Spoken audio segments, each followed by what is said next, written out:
memecah kandungan serat, protein, dan karbohidrat bos, dan diubah menjadi senyawa yang sederhana namun sangat menguntungkan bagi si hewan ternak bosku ya, agar bisa lebih cepat dalam bermutasi ya. Jadi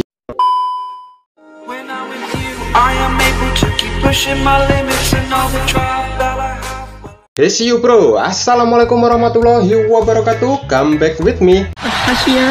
Nah, di video kali ini saya ingin mengeser lah bos, mengeser soal apa yang saya tahu ya, yang sudah saya pelajari tentang bagaimana cara meningkatkan gizi dan protein pada dedak padi ya bos, atau bekatul yang biasa kita gunakan untuk racikan pakan ya, untuk hewan ternak unggas atau untuk hewan ternak ruminansia bosku, hewan ruminansia ya. Di sini kita akan meningkatkan nilai protein dan gizinya itu sekitar 2-5% bosku. Sombong amat. Jadi mantap ini bos. Ini nilai protein dan gizinya itu lebih tinggi dibandingkan dengan dedak biasa bos. Masa sih? Nah, di sini kita akan melakukan sentuhan-sentuhan dan racikan-racikan ya bos. Ini dengan bahan yang pertama adalah ini molase atau tetes tebu, dan ini adalah E4 dari hasil pengembangan bosku. Dulu ya saya pernah melakukan pengembangan dari 1 liter E4 ini, E4 peternakan menjadi 80 liter bosku. Bodoh amat. Dan ini adalah hasilnya ya. Dan kita sediakan juga ini adalah wadah atau semprotan buat kita untuk mengutik-kutik ya dedak atau bekatulnya agar nilai protein dan gizinya itu biar tambah bosku, dan diisi dengan air itu 1 liter kurang sedikit bos. Nah, dan itu adalah dedak padi atau bekatul. Ini ada sekitar 4,5 kg ya, tadi saya timbang. Ini agak berat karena di sini dedak padinya itu bukan yang halus bos, tapi yang agak kasar. Tapi alhamdulillah banyak menirnya bos, dan kita akan meningkatkan nilai proteinnya bosku. Wah. Seperti biasa bosku, sebelum kita mulai kita ngopi dulu bos ya, ngopi dulu agar hidup kita lebih seger buger gitu bos ya.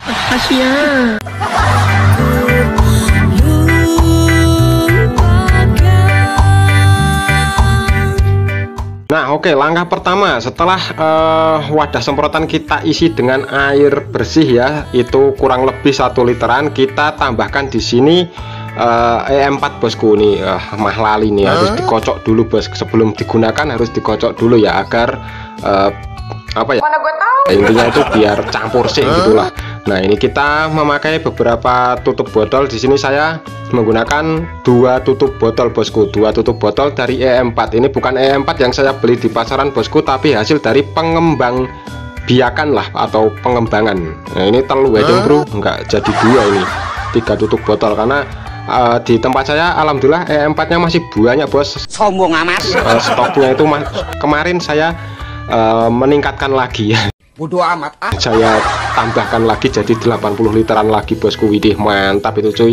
Dan kita gunakan molase atau tetes tebu. Nah, kalau tidak ada molase atau tetes tebu di rumah kalian, bisa kalian ganti dengan gula bosku, gula yang dilarutkan dengan air ya. Itu kalau menggunakan gula itu bisa kalau gula putih itu bos atau gula pasir itu bisa 2 sendok makan lah bos, 2 sendok makan dilarutkan di air. Nah itu sudah bisa, atau bisa menggunakan gula merah atau gula Jawa itu bos ya. Tapi lebih praktis tuh sebenarnya menggunakan molase bos, karena harganya jauh lebih murah ya. Ini 1 botol segini itu hanya 11.000 bosku. Nah manfaat dari pemberian air gula atau molase ya di dalam campuran E4 dan air itu tujuannya agar si bakteri yang ada di E4 atau bisa kalian ganti dengan Yakult itu bos.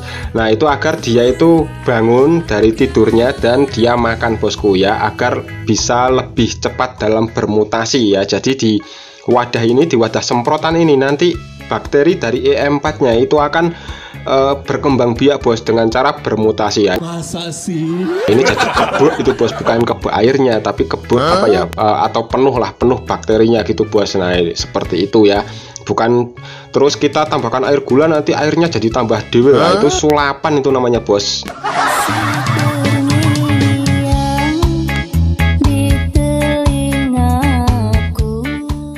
Nah bagi kalian yang belum tahu, ini adalah proses ya dalam pembuatan fermentasi dedak atau bekatul bosku. Nah dengan cara difermentasi itu bertujuan agar dedak padi ini untuk memecah kandungan seratnya bosku dan protein serta karbohidrat dalam dedak padinya bosku, sehingga menjadi senyawa yang lebih sederhana gitulah, namun sangat menguntungkan bagi si hewan ternak kita ya.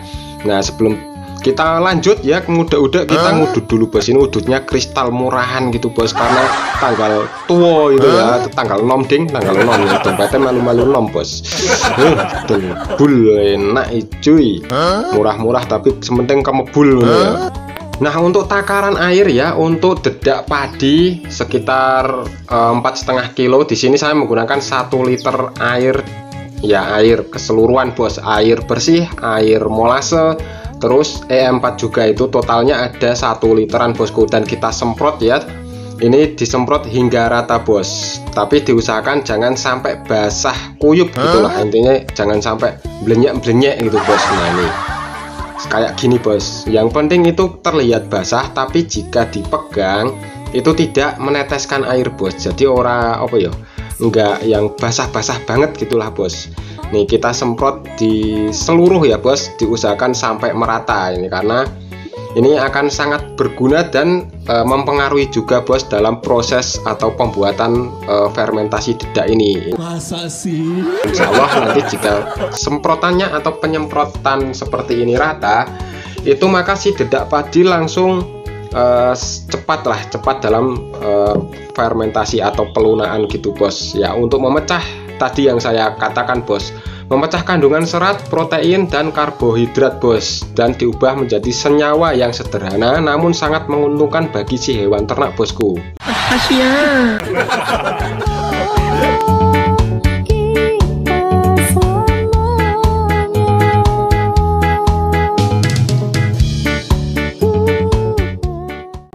Nah, setelah dirasa cukup dalam penyemprotan air, selanjutnya kita wenyet-wenyet seperti ini bos ya, atau kita aduk-aduk dengan tangan agar si bekatul dan campuran E4 serta air dan molasenya itu bisa tercampur sempurna bosku.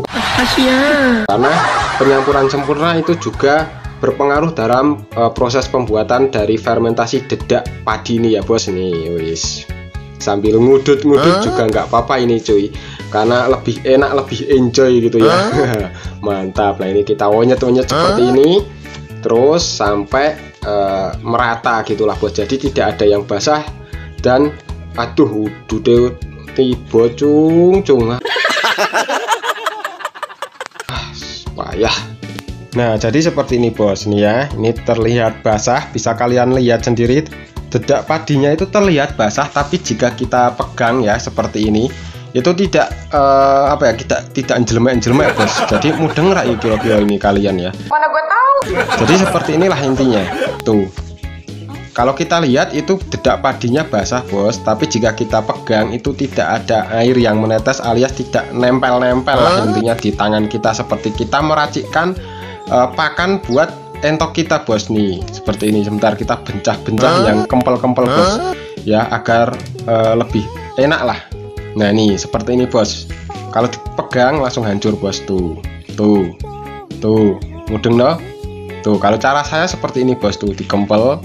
Nah, kalau dikepalkan itu si dedaknya langsung mudah hancur bos, tuh seperti ini bos. Nah, kira-kira pencampuran air dan bahan-bahan yang saya sebutkan di awal video tadi itu kira-kira seperti ini. Jangan basah-basah banget, kalau basah-basah banget itu malah setelah saya coba ya, itu bukannya menjadi fermentasi dari dedak padi bos, tapi malah pembusukan dari dedak padi. Itu sudah saya alami sendiri ya, itu dedak padinya bukan jadi fermentasi, malah jadi bosok bos, alias busuk itu, wah bau tengik gitu ya, seperti bau kelek kita.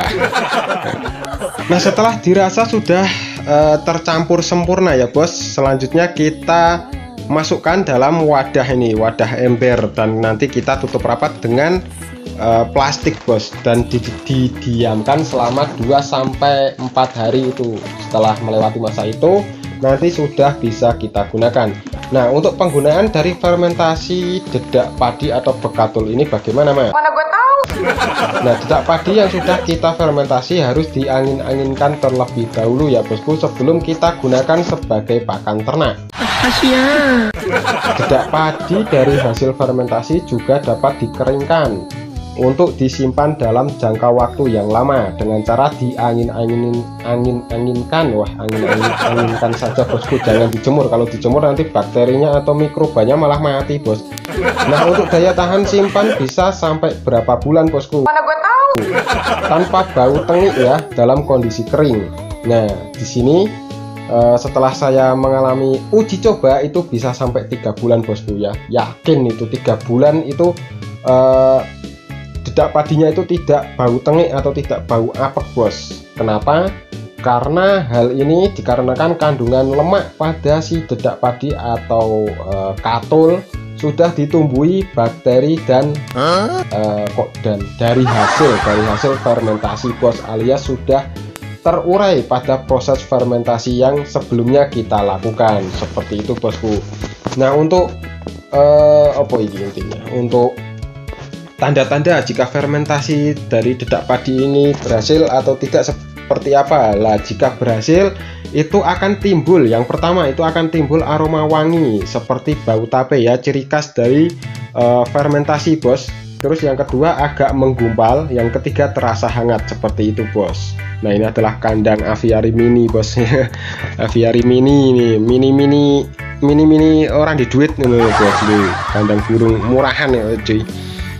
Nah, ini sudah berumur 2 hari bosku ya, fermentasi dari dedak padi atau bekatulnya. Dan kita lihat bos, nih ini di plastik ya, penutup atau di kreseknya ini ngembun bos, tuh ngembun bos, tuh kelihatan nggak? Wih, rakit tok jebul cuy. Bentar, tuh ngembun ya. Nah, bisa terlihat tuh, ini tangan saya ya, ini kering lalu kita basah bos. Nah, ini sedang terjadi proses pemasakan dengan bakteri gitu ya, atau proses fermentasi itu coro gampangnya dimasak dengan bakteri bos, bukan dengan api seperti itu ya. Nih ini baunya wangi cuy, wangi ya seperti kita jika kita sudah mandi ya. Wanginya itu wangi seperti bau tape bos, bau khas fermentasi ya. Nih seperti ini. Nah, untuk kalian yang tidak memiliki E4 bisa kalian ganti ya E4 nya dengan Yakult. Kalau tidak punya Yakult juga atau di daerah kalian tidak ada Yakult, bisa kalian ganti dengan ragi tape bosku atau ragi tempe. Itu cukup 2 butir saja ya, cukup 2 butir. Dan untuk penggunaan air serta gula atau molase itu tetap bosku ya. Untuk ragi tempenya itu hanya untuk pengganti E4 atau Yakult bos, seperti itu. Untuk prosesnya sama bos, tapi untuk raginya kalau khusus untuk ragi itu jangan dicampur air bos, tapi ditaburkan di atasnya ya, seperti itu. Nah, ini adalah contoh fermentasi dari gedebok pisangnya bosku tuh. Nih ini pohon pisang atau apa ya intinya, batang pisang bosku tuh lembek bos, tuh jadi lembek itu tuh. Makanya si entok di tempat saya itu ketika saya berikan pakan fermentasi dari gedebok pisang ya, meski murahan, untuk makannya tetap lahap bos. Dan alhamdulillah untuk entok-entoknya sekarang dari dulu lah, dari dulu itu terlihat apa ya intinya itu sehat-sehat bosku ya, jarang terkena penyakit itu alhamdulillah. Jangan sampai terkena penyakit lah, males lah ngobat-ngobati gitu ya bos tuh. Lembek bos. Ini untuk batang pisang saja ya yang masih muda, terus batang pisang yang di dalam yang terlihat keras ketika kita proses di awal itu setelah melewati 3 hari ya, 3 sampai 7 hari itu langsung lembek bos. Apalagi untuk dedak padi atau bekatul. Tapi jangan kalian kira untuk memfermentasi dedak padi atau bekatul itu maka bekatul atau dedak padinya akan menjadi dedak padi yang halus bos. Itu jangan beranggapan seperti itu ya.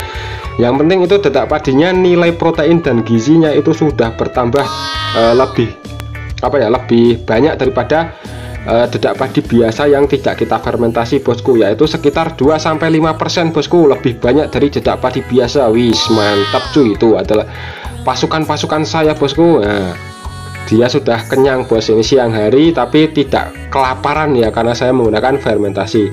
Nah oke, mungkin cukup sekian video dari saya, semoga bermanfaat.